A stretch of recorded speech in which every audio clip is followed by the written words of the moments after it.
Agora é hora de mais uma entrevista aqui no Jornal da Oeste, primeira edição, às 9h27, no horário oficial do Brasil. Eu recebo o doutor Alessandro Visacro, que é analista de segurança e forças especiais, para conversar com ele a respeito da mega operação da polícia ontem no Rio de Janeiro contra o Comando Vermelho. Muito obrigado por nos atender. Um bom dia para o senhor. Seja bem-vindo.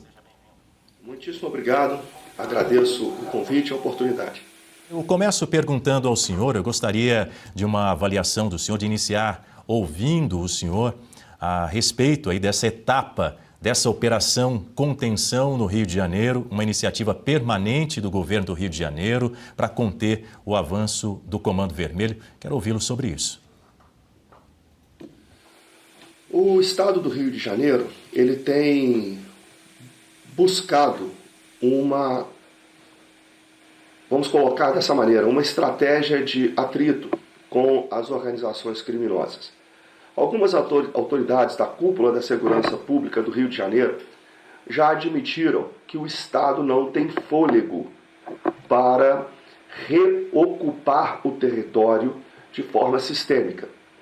Então, diante dessa realidade, que infelizmente não deixa de ser verdadeira, a Secretaria de Segurança Pública do Estado do Rio de Janeiro, a Secretaria de Polícia Civil, a Secretaria de Polícia Militar têm adotado uma abordagem de confronto. E o propósito imediato tanto é o nome dessa operação permanente sugere isso, é conter a expansão territorial do Comando Vermelho. Isso tem levado a uma série de operações visando a prender sobretudo, as lideranças locais, ou seja, as lideranças em cada comunidade do Comando Vermelho. A gente precisa entender, antes de mais nada, que muitas críticas são direcionadas à forma de atuação das polícias do Rio de Janeiro, mas o fato é que são somente as polícias do Rio de Janeiro que estão cumprindo o seu papel.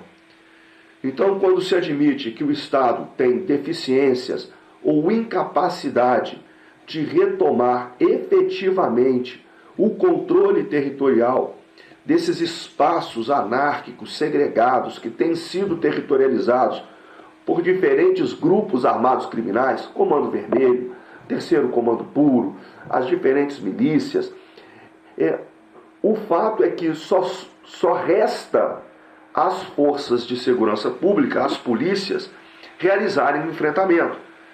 Então, o que elas estão fazendo é justamente aquilo que lhes compete.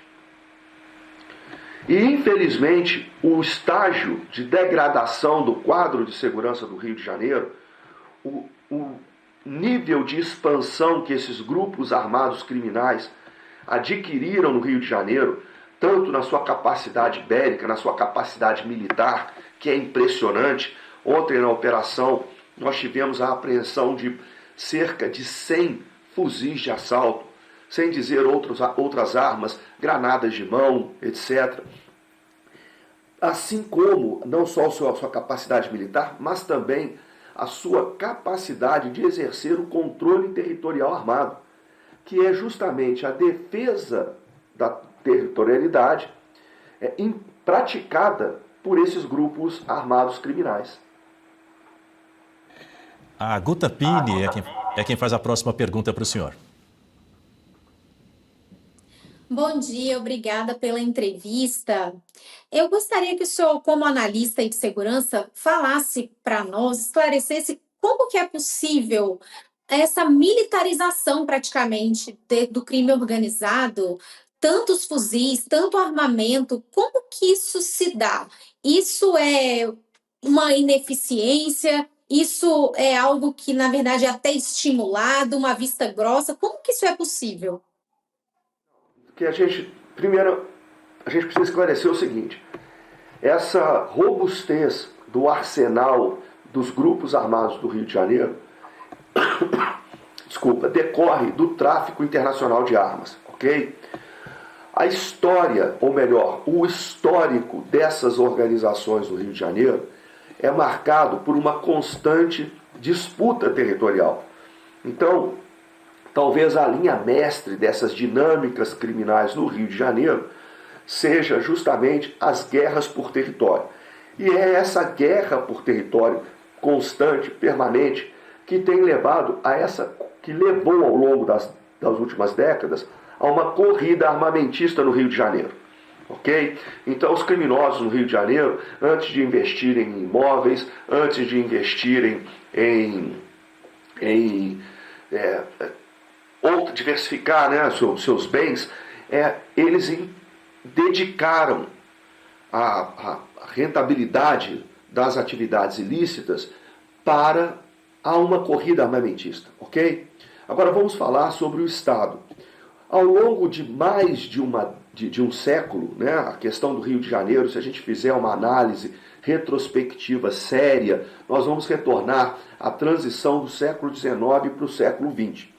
Então, ao longo de quase um século e meio, a legitimidade do Estado, e aí eu não me refiro ao Estado do Rio de Janeiro ou ao Estado da Guanabara, eu me refiro à legitimidade do próprio Estado brasileiro dentro desses, aquilo que eu me referi, espaços anárquicos segregados, ela tem sido solapada, porque existe na percepção desses contingentes populacionais significativos que habitam essas áreas, que o Estado não cumpre o seu papel no contrato social.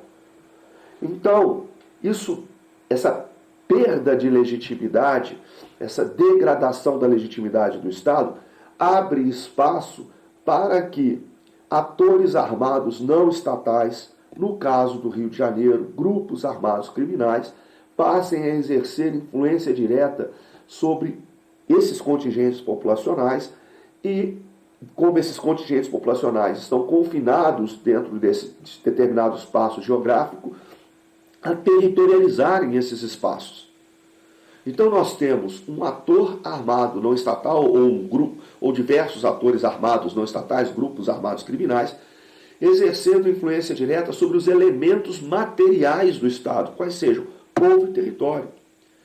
Isso faz com que aquilo que é conhecido como soberania deixe de existir, porque a soberania, por definição, nada mais é do que o monopólio da força na mão do Estado.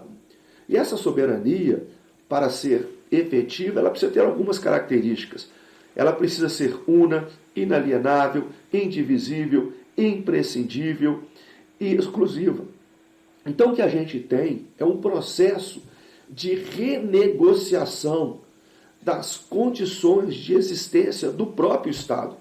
Isso transcende em muito uma mera questão de segurança pública. E aí eu faço um link com minha resposta anterior. Esse é o grande problema.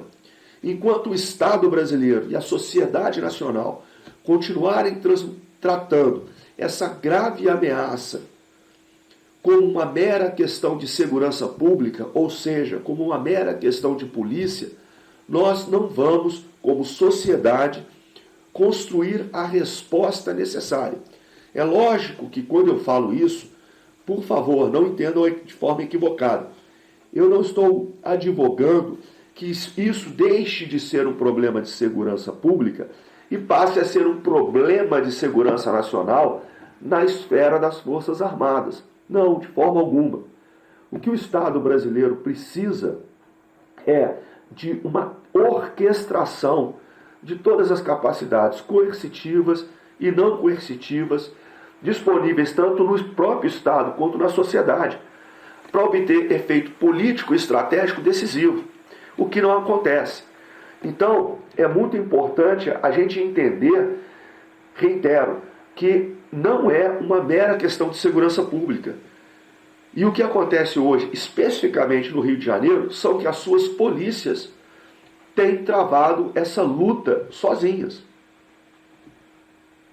Alessandro Visacro, analista de segurança, sobre a mega operação da polícia ontem no Rio de Janeiro. Só trazendo uma atualização em especial para você que está nos acompanhando na capital fluminense, o município do Rio de Janeiro retornou há pouco ao estágio 1 Foi logo cedo, às 6 horas da manhã dessa quarta-feira, conforme informou o Centro de Operações da Prefeitura, o nível indica que não há ocorrências de grande impacto na cidade, que possíveis incidentes não interferem de uma forma significativa na rotina dos cidadãos. Mas, apesar disso, as universidades decidiram suspender atividades presenciais no Rio. Entre as principais universidades do Estado, a Universidade do Estado do Rio de Janeiro, a UERJ, suspendeu as atividades administrativas e acadêmicas no turno da manhã de hoje. A Universidade Federal do Rio de Janeiro, a UFRJ, também interrompeu as aulas e serviços administrativos presenciais, mantendo apenas os considerados essenciais. Já na Universidade Federal do Estado do Rio de Janeiro, a Unirio, as atividades presenciais seguem suspensas ao longo do dia. Voltando aqui com o Alessandro, a gente continua discutindo esse assunto com o senhor, agradecendo a sua presença mais uma vez e a você que também nos acompanha aqui no Jornal da Oeste, primeira edição. Mais cedo a gente assistiu aqui no nosso telejornal, Alessandro, as críticas feitas pelo governador do Rio de Janeiro, o Cláudio Castro, que diz que o Estado do Rio de Janeiro está lutando sozinho contra o tráfico de drogas, o tráfico de armas. O governo federal, hoje, o governo Lula decidiu enviar hoje ao Rio de Janeiro uma comitiva liderada pelo ministro da Casa Civil, o Rui Costa, que inclui o ministro da Justiça, Ricardo Lewandowski, para discutir aí medidas de enfrentamento ao crime. Na sua avaliação, é um esforço agora do governo Lula, depois que tudo isso aconteceu, para tentar demonstrar ali uma articulação sobre o tema, depois de um embate, inclusive, ontem, entre Cláudio Castro e o ministro da Justiça, Ricardo Lewandowski, em torno desse assunto? A fala do governador Cláudio Castro, a gente precisa colocá-la em contexto. Perdão. Foi durante uma entrevista coletiva, ele foi questionado sobre a enorme envergadura da operação e a necessidade de apoio das Forças Armadas. Então, especificamente, ele falou sobre o uso de algumas viaturas blindadas sobre lagartas. Especificamente, as viaturas de desembarque anfíbio do Corpo de Fuzileiros Navais, que foram utilizadas há 15 anos atrás, em 2010, quando houve aquele episódio de ocupação, aliás, que precipitou praticamente 2 anos de ocupação do complexo de favelas Penha Alemão. E ele, de fato, ele disse que tinha recorrido às Forças Armadas, especificamente à Marinha, para que cedesse essas viaturas, e por questões que a Marinha também tem as suas justificativas, as viaturas não foram cedidas. A intenção é que essas viaturas fossem utilizadas para ultrapassar as barricadas, que nada mais são do que obstáculos anticarro batidas por posições de tiro, né, dos criminosos. As barricadas hoje, como elas são construídas, as mais sofisticadas, com concreto armado, com aço de engenharia civil, com aço de construção civil, essas barricadas, elas são imunes até mesmo a esse tipo de viatura, tá certo? Mas ele afirmou que já tinha feito 3 pedidos anteriores e tinham sido negados, e que naquele momento, já sabendo que não ia contar com esse tipo de apoio, ele optou por fazer a operação com os recursos próprios do governo do Estado. E aí essa questão se desenrolou.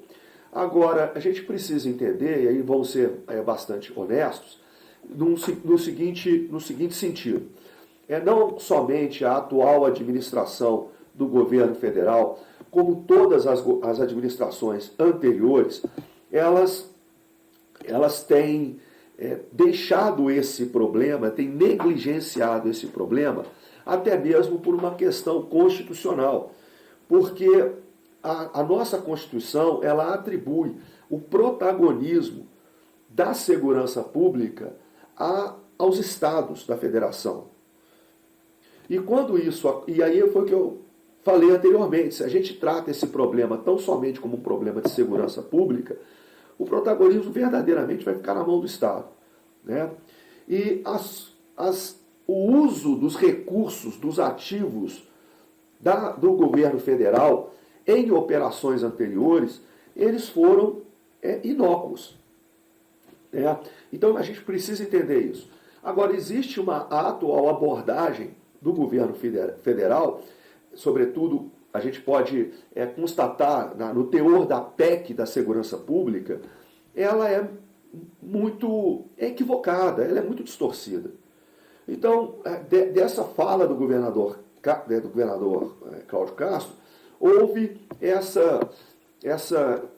esse desentendimento, né, entre o governo federal e o governo do Estado.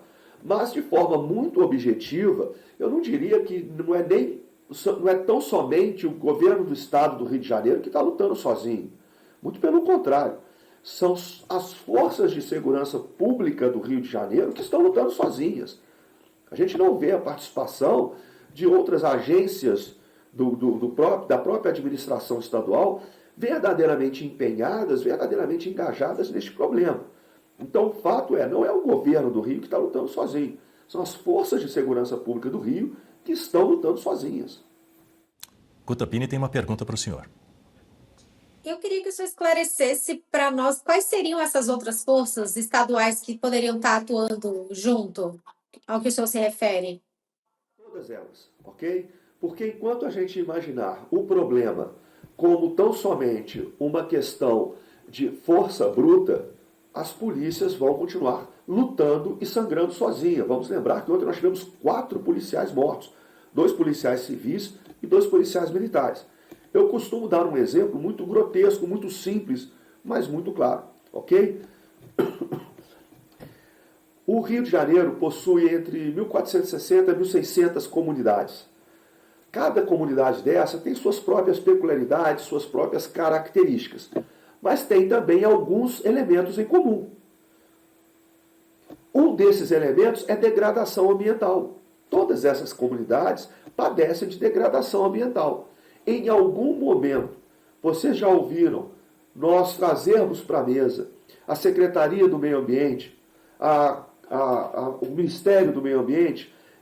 É lógico que eu não estou falando que é a Secretaria do Meio Ambiente ou o Ministério do Meio Ambiente que vai resolver o problema. Mas, sem dúvida alguma, eles são partícipes desse esforço. Ora, esse enorme arsenal que foi mostrado agora, como eu disse anteriormente, ele é fruto do tráfico internacional de armas. O Rio de Janeiro não produz nenhuma grama de cocaína, nenhuma grama de maconha, por exemplo. Todavia, isso tudo vem do tráfico internacional, das redes de ilícitos transnacionais, e muitas dessas redes de ilícitos transnacionais estão vinculadas a estados, a narco-estados. Então eu pergunto, qual o papel da política externa brasileira, qual o papel da diplomacia brasileira nesse contexto? Então, o que a gente precisa tratar, repito, é da orquestração de todas as capacidades coercitivas e não coercitivas disponíveis no Estado e na sociedade para obter efeito estratégico decisivo, político estratégico decisivo. Porque em termos, desculpem a terminologia, mas em termos táticos, a operação de ontem, apesar da lamentável perda dos 4 policiais, ela pode ser considerada um sucesso. Uma operação que resulta na apreensão de cerca de 100 fuzis. 100 fuzis é uma dotação, só para que tenham uma ideia, é uma dotação de uma companhia de fuzileiros nas Forças Armadas. Então, no nível tático, essa operação ela pode ser considerada um sucesso sob diferentes aspectos. Porém, a gente precisa entender o impacto dela nos níveis político, estratégico, ou seja, o efeito de longo prazo disso. Enquanto a gente não tratar isso como um problema do Estado, da sociedade, e a gente focar apenas na força bruta, as polícias que estão fazendo o seu papel vão continuar trabalhando sozinhas. É aquilo que os próprios policiais não gostam de falar, né? O tal do enxugar gelo. Mas é preciso ser feito isso. A polícia é a única que está fazendo o papel dela. Agora, no nível da administração estadual, no nível da administração federal, ninguém mais está fazendo. Pois é, o senhor comentou a respeito da fala do governador do Rio de Janeiro, Cláudio Castro. Quero ouvir o senhor também a respeito do que disse o Cláudio Castro ao se referir àquela ADPF das favelas que é uma iniciativa, um projeto que a partir de 2019 o Supremo Tribunal Federal começou a olhar, voltar o seu olhar para esse tema, e é um tema que tem o apoio, amplo apoio dos partidos de esquerda, do Conselho Nacional de Justiça, da Defensoria Pública, de incontáveis ONGs esquerdistas. Cláudio Castro se referiu a essa DPF das favelas como maldita. Isso porque a DPF passou a impedir que as forças de segurança realizassem operações nas comunidades. Naquela ocasião, principalmente durante a pandemia, o senhor deve se lembrar, segundo a Secretaria de Estado da Polícia Civil do Rio de Janeiro, a interrupção das operações favoreceu o domínio de facções criminosas nesses locais, inclusive do Comando Vermelho. Além disso, essa decisão do relator da DPF no Supremo Tribunal Federal, que é o ministro Edson Fachin, também possibilitou que barreiras fossem criadas por milícias, o que gera, obviamente, até hoje, uma dificuldade muito grande na chegada de serviços públicos nessas regiões. Eu pergunto ao senhor, essa ADPF colocou, de fato, a autonomia das forças policiais, das ações policiais no combate ao tráfico de drogas e de armas, não só no Rio de Janeiro, mas em todo o país? Colocou isso em xeque de alguma forma?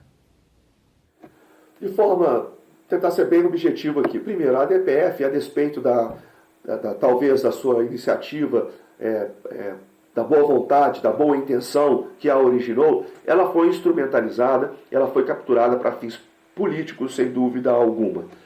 O segundo ponto, ela trouxe alguns benefícios, acredita-se que sim. Por exemplo, a relação entre as forças de segurança pública e o Ministério Público, ela se estreitaram. Tá? Mas na relação custo-benefício, ela foi muito desvantajosa, ela foi muito danosa, ela produziu efeitos bastante deletérios. O principal deles é justamente esse a qual o governador Cláudio Castro se referiu. Ela contribuiu, ela permitiu para que esse controle territorial exercido por meio desses grupos armados criminais, ele não só se consolidasse, mas ela também criou condições favoráveis para que esse controle territorial se expandisse. Isso fez com que toda a cidade do Rio de Janeiro se conflagrasse numa guerra por territórios, ok?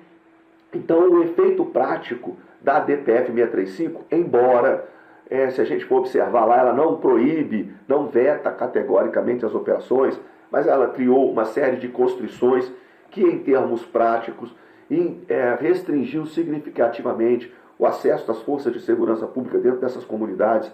Ela permitiu que esses grupos armados criminais consolidassem esse controle. Então, o resultado, o efeito da DPF 635 foi bastante negativo. A DPF 635, ela não é responsável pelo atual estado de coisas, ok? Não dá para querer colocar tudo na conta da DPF 635, mas ela funcionou como um acelerador, como um catalisador dessas dinâmicas de controle territorial no Rio de Janeiro. Tapini tem mais uma pergunta para o senhor. Senhor Alessandro, o senhor falou sobre a questão das atuações de várias frentes e que o Rio de Janeiro não produz droga, é tráfico internacional e tráfico também de armas. Nós temos efetivo nas Forças Armadas para cuidar das fronteiras da forma como seria necessário? A gente tem efetivo, tem recursos, o que falta é força de vontade? O que está acontecendo com as nossas fronteiras? Então vamos lá. A gestão das fronteiras, ela cabe prioritariamente à Polícia Federal, ok? As Forças Armadas, elas têm até poder de polícia nas fronteiras, mas essa tarefa, no nível federal, ela é muito complexa. O Brasil, ele possui de fronteiras terrestres 16 mil quilômetros. E isso fazendo fronteira com os 3 maiores produtores mundiais de cocaína, com o maior produtor sul-americano de maconha, que é o Paraguai, cuja 70% da produção é destinada ao mercado consumidor brasileiro. O Paraguai, que abastece mais da metade do consumo de cigarro nacional com o contrabando, mais da metade do consumo de cigarro no Brasil é fruto de contrabando do Paraguai. O Paraguai que exerce um papel também importante no tráfico de armas. Então, se a gente fizer uma comparação, por exemplo, a fronteira dos Estados Unidos com o México são só 3 mil quilômetros, e de um único bioma, e um bioma desértico que facilita as operações de monitoramento. E os Estados Unidos e o México não conseguem controlar aquela fronteira efetivamente. Agora há pouco vocês estavam mostrando imagem de Gaza. Gaza, as dimensões de Gaza são 48 por 2 quilômetros. Tem trecho de Gaza ali que chega a ter 6 quilômetros de extensão. E Israel, com bloqueio naval, Gaza faz fronteira terrestre com Israel majoritariamente, um pedacinho com o Egito. Então, assim, mesmo as poderosas forças de defesa de Israel não conseguem efetivamente isolar Gaza. Então, o Hamas é abastecido de armas, sobretudo do Irã, fruto de contrabando, que passam por esses controles. Então, o nosso desafio de fronteira, ele é hercúleo.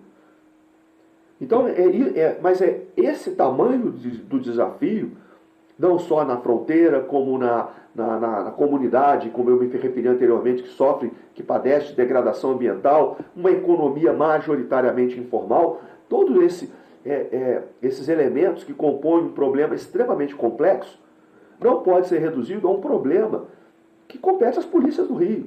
Isso tem que ser um esforço, repito mais uma vez, perdão por estar sendo repetitivo e enfático demais, mas é um problema que exige o empenho e a coordenação de todo o Estado e a sociedade nacional. Infelizmente, esse tema que coloca em xeque as próprias condições de existência do Estado brasileiro tem sido tratado ao longo dos anos como tão somente um debate de ideias, e ideias ideologicamente ancoradas no lodaçal ideológico da década de 70, do século XX. Então a gente precisa abandonar esse debate estéril de ideias e focar em soluções muito pragmáticas. Vou dar um exemplo. O debate nacional é um dos temas principais da agenda de segurança pública no Brasil, basta olhar PEC da segurança pública, é a questão da letalidade policial. Querem ver reduzir a letalidade policial da noite para o dia de forma absurda? É só manter o criminoso que a polícia prendeu na cadeia. Porque esses criminosos que estavam armados de fuzis, granadas de mão, operando drone, que infelizmente foram mortos ontem na operação da polícia, todos eles com certeza já têm mais de uma passagem pela polícia. Eles vão subindo nessa hierarquia dessas organizações criminosas. Então, se quando a polícia prendeu da primeira vez eles estivessem presos, 5, 6 anos depois a polícia não estaria matando. Então é uma coisa que é objeto de debates acalorados e é um dos problemas que tem a solução mais simples. Então a gente precisa abandonar o debate estéril de ideias e focar em soluções de cunho eminentemente pragmáticos.